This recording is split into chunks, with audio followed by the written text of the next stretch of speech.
In his most exuberant years, Tanji Washijo was told right at the height of his passion for volleyball that his yearning and hunger would remain unfulfilled if factors completely out of his control didn't match up with an ideal reality. With nothing else to fall back on outside of this feedback, he gave up and gave in to bitterness, and based his entire philosophy regarding the sport on a cynical pragmatism centered on power and height. This was the strength that cut short his ambitions and proved to be supreme again and again, and so he knew better than anyone that this was the superior way to play, until a certain point. Now, on a similar yet distinct note, towards the end of his high school career, Uday Tenma, the original Little Giant, faltered, lost confidence, and gave up on himself because similarly to Washijo, he found the task of succeeding in volleyball with the height he had to be despairing. While he likely wouldn't have made a career out of the sport due to passions lying elsewhere, the telling aspect here was that he looked at getting better as compensating for his lack of height. But the problem with that was that if others taller than him worked hard, they'd easily be able to surpass him. It just felt to him like an uphill battle, like his misfortune made it so that he would only ever be able to just about keep up with those around him despite his struggle. It took far too much effort to just keep his head above water, and in the long term this was too exhausting and disheartening.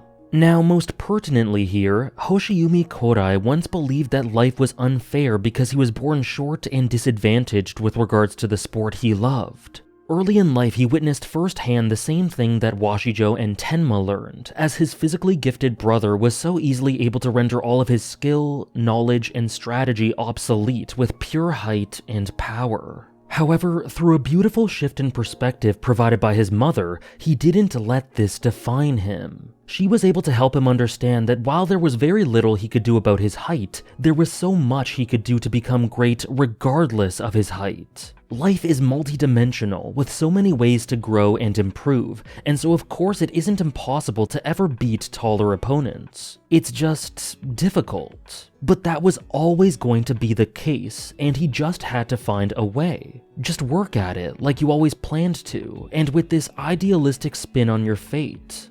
Something that Tenma vocalizes while witnessing Hoshiumi in flight is very much the mentality of the Little Giant, as he says that one must stop lamenting what they don't have and fine-tune the wealth of things they do have. Let your weakness become your strength, will, and identity in finding a way forward. This is what Asa Hoshiumi imparted upon her son that day, and this is what he ingrained as his core philosophy.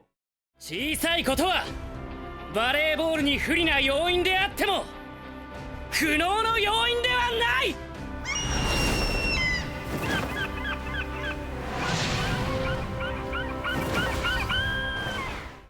Hoshiumi learned a long time ago how short and weak he was, and he used that to his advantage to grow and develop and hone himself in the ways he could fight and the ways others may not have expected. He grew wings, he found other ways to compete and dominate. Life has hurdles, but they aren't unsurpassable. To build himself up, Hoshiumi was able to learn to be flexible, adaptable, and resilient at such a young age, and in this way, his weakness became a unique strength that instilled pure belief in his abilities and an unbending determination.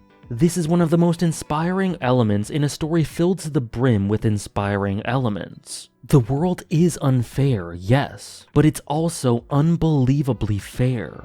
Directionless hard work doesn't always get you places, but it often does if channeled in the right ways and even if you are unlucky in one way or another. And this is why Hoshiumi nails home that being short is not a sign of incompetence. Hurdles are meant to be cleared, and you can still compete with the right mindset if you put the work in. However, as amazing as Hoshiumi's mother is, she was not the only inspiration he had throughout his life that helped him to become what he became by the end, and one key mental adjustment that helped him to fully embrace the responsibility he thrust upon himself was what he learned from Hirugami. Through his own relationship with duties and fear and how they apply to life, Hirugami is the one that helped Hoshiumi to see that his passions could never be a burden.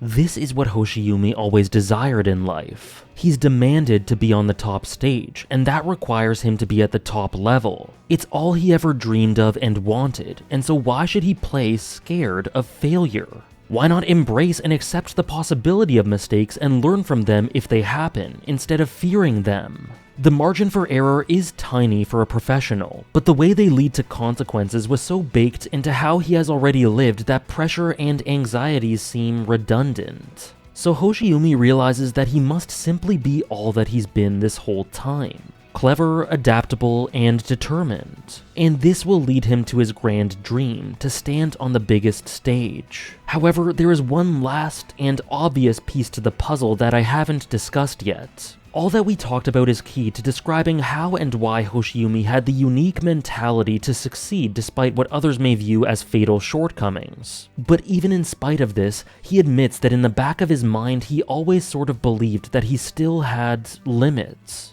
However, his destined rival Hinata Shoyo was the one to show him during their game that there are no heights you can't reach if you are free and good enough. Hoshiumi had a strong will, he had become an amazing player in nearly every aspect, but he still in the back of his mind believed he had a ceiling. A high ceiling, but a ceiling nonetheless. His wings had not quite matured. But Hinata, through example and through his joy, shows him that there is no ceiling. He can fly too, and in a completely different way. Height is about how much higher you can get above the blockers, and the possibilities for that are immeasurable. And through the Karasu no Kemomerai match, the two teach one another. In this duel of expression between the two who know the struggles of one another better than anyone, Hinata shows him how to reach the heavens, and Hoshiumi shows him how to compete optimally once they're dueling in the heavens. Hoshiumi accepted his shortness being a weakness, and while it wasn't a sign of incompetence, he viewed his path forward as limited in some way. And Hinata didn't, and used height anyway. But both helped each other to grow and fly even further. They are the two who have long since known. Being short is a disadvantage, but it isn't something to be pitied. It in itself can allow you to learn and fight in different ways, just like any other drawback any other player may have, and this height or lack thereof allows them to fly as high as they do. Know your weaknesses, accept them, forget the weapons you can't wield, find all the ones you can, and carefully, persistently, hone them all to a wicked point. Acknowledging your weaknesses is a strength, so long as you don't let them define you and as long as you find alternate ways to fly. But don't get me wrong, Hoshiumi and Hinata are not the same. They're entirely different players, and each adjusted their styles to accompany their strengths. Hinata has extreme reflexes, jumping power, and agility, while Hoshiumi uses immense technique to control his hits and confuse the blockers in front of him. They're different. But what's the same is that they defied the fundamentally broken expectations of others. They didn't want to be pitied, and they proved that it was unnecessary. The world can be cruel, that's just a fact. People aren't born equal, people are disadvantaged or unlucky for one reason or another. But that's no reason to resign yourself to anything less than your dream, than the peak of human experience. And it's up to you if you perceive it as crippling or just another challenge on the way to doing what you love. In that sense, it's fair. We aren't born rooted to the ground. People adapt, people are different, and some have more strenuous paths, but they are indeed rewarded for their efforts. Anyone can become anything, and that's the beautiful thing about Hoshiumi's journey.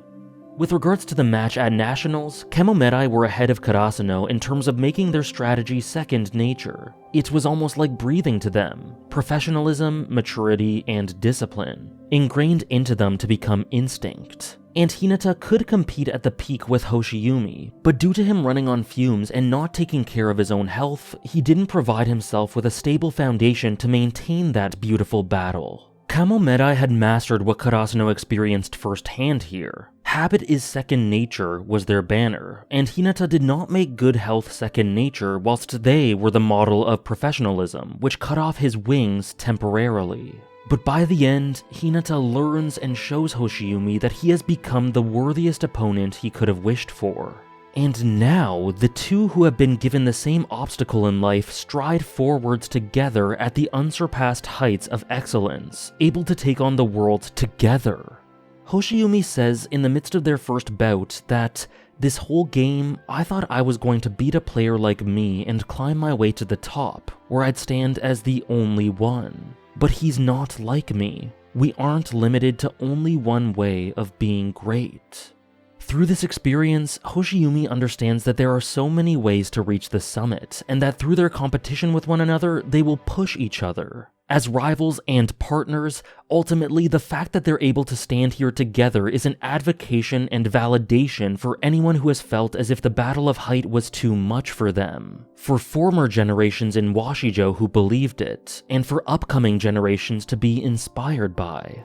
Hoshiumi had a desire to be the sole victor, but he gets a comfort and confidence and a shared sense of kinship knowing that both of them can stand on that peak together whilst having completely different playing styles. Hinata never lacked in belief, but found himself limited by his perspective, whereas Hoshiumi could be argued to be the opposite. The sky is the limit for the two, and each helps the other realize this in the most beautiful way.